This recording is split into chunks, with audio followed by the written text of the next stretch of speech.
Good morning बच्चों आज हम आपका ये जो चैप्टर की रीडिंग कर रहे थे सुमित्रा नंदन पंत। और कल मैंने आपको इसका जो जीवन परिचय है वो पढ़ाया था। और आज हम इनकी जो कविता है इसकी हिंदी व्याख्या करेंगे। तो मैंने आपको बताया था बच्चों कल कि ग्रामश्री का मतलब होता है गांव की संपन्नता या गांव की प्रगति। इसमें ये जो कवि हैं सुमित्रा नंदन पंत, वो गांव का एक तरह से जो प्राकृतिक वातावरण है उसका बहुत ही सुंदर वर्णन अपनी कविता में कर रहे हैं। ठीक है, तो आइए रीडिंग करते हैं। फैली खेतों में दूर तलक मखमल की कोमल हरियाली, लिपटी जिससे रवि की किरणें चांद की सी उजली जाली। तिनकों के हरे हरे तन पर हिल हरित रुद्र है रहा झलक, श्यामल भू तल पर झुका हुआ नव का चिर निर्मल नील फलक।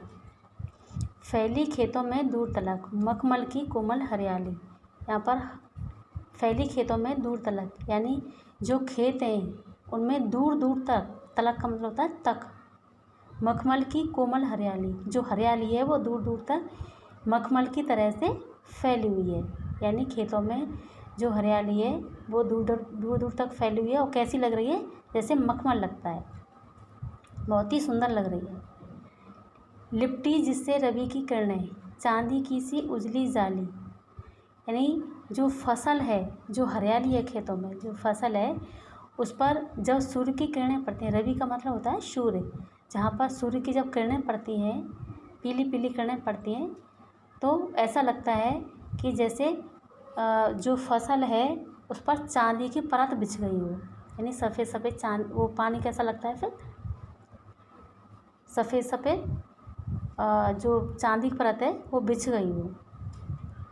तिनकों के हरे हरे तन पर हिल हरित रुद्र है रहा झलक, यानी जो तिनके हैं हरे रंग के जो तिनके हैं उन पर हिल हरित रुद्र रहा झलक। हरे हरे तिनकों पर बिखरा रस द्रव्य हरा ही दिखाई पड़ रहा है। ठीक है, श्यामल भूतल पर झुका हुआ नभ का चिर निर्मल नील फलक। सांवली सी जो हरी भरी धरती है उस पर जो आकाश है नीले रंग का वो फैला हुआ है। एक बार इसका दोबारा से देख लीजिए। फैली खेतों में दूर तलक मखमल की कोमल हरियाली। कवि पंत जी कहते हैं कि गांव में चारों तरफ हरे भरे खेत लहरा रहे हैं। ठीक है, चारों ओर मखमल की सी हरियाली बिखरी हुई है। लिपटी जिससे रवि की किरणें चांदी की सी उजली जाली, उस पर पड़ने वाली धूप को देखकर ऐसा लगता है जैसे चांदी की उजाली फैली हो। तिनकों के हरे हरे तन पर हिल हरित रुद्र है रहा झलक, यानी हरे हरे तिनकों पर बिखरा हुआ रस द्रव्य हराई दिख रहा है। नव का चिर निर्मल नील फलक, निर्मल का मतलब होता है जिसमें कोई मल नहीं हो, यानी स्वच्छ हो एक तरह से। ठीक है, और नील फलक का मतलब होता है नीला आवरण। नव का मतलब होता है आकाश। तो जो सामने सी जो हरी भरी धरती है उस पर नीले रंग के आकाश का आवरण फैला हुआ है। नीचे जाइए। रोमांचित सी लगती वसुधा आई जो गेहूं में बाली, अरहर सनई की सोने की किंकड़ियाँ हैं शोभाशाली। उड़ती भीनी तैलाब गंध फूली सरसों पीली पीली, लो हरित धरा से झांक रही नीलम की कली तीसी नीली। यानी कि इसमें रोमांचित सी लगती वसुधा आई जो गेहूं में बाली, यानी जैसे ही खेतों में जब गेहूं और जौ की बालियाँ आती हैं, जब गेहूं और जौ की फसल होती है उनमें जब बालें आती हैं तो जो भूमि है वो ऐसा लगता है उसको देखकर बहुत ही प्रसन्नचित्त हो, बहुत ही खुश हो।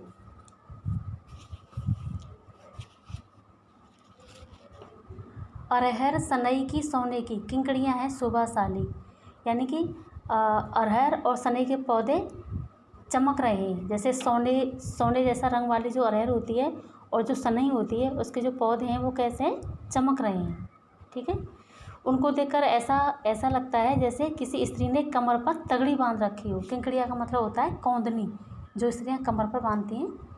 तो और अरहर और सनई के पौधों को देखकर ऐसा लगता है जैसे किसी स्त्री ने अपनी कमर पर किंकड़ियाँ या कौंधनी बांध ली हो। उड़ती भीनी तैलाब गंध, फुली सरसों पीली पीली।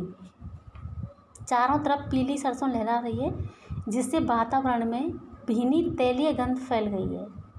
ठीक है।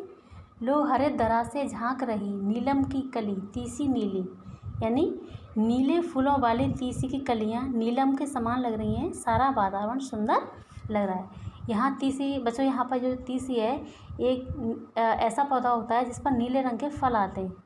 ठीक है। वो जो कवि हैं सुमित्रा नंदन पंत इस तीसी की तुलना किससे कर रहे हैं? नीलम से। ऐसा जो तीसी का पौधा वो कैसा लग रहा है? नीलम जैसा।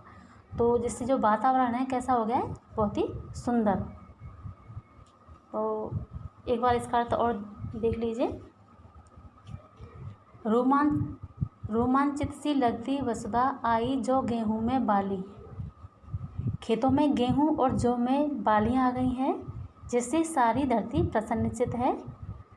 ठीक है। और हर सनई के सोने की किंकड़ियां हैं शोभाशाली। सोने जैसा रंग वाले अरहर और सनई के पौधे चमक रहे हैं। वे ऐसा लग रहे हैं मानो किसी स्त्री ने कमर पर तगड़ी बांध रखी हो। ठीक है। उड़ती भीनी तैलाब गंध, फूली सरसों पीली पीली। चारों तरफ पीली सरसों लहरा रही है जिससे वातावरण में भीनी तैलीय गंध फैल गई है। लो हरे धरा से झांक रही नीलम की कली तीसी नीली, नीले फूलों वाली तीसी की कलियां नीलम के समान लग रही हैं। सारा वातावरण सुंदर लग रहा है। बच्चों आज के लिए इसकी व्याख्या पूरी हो गई।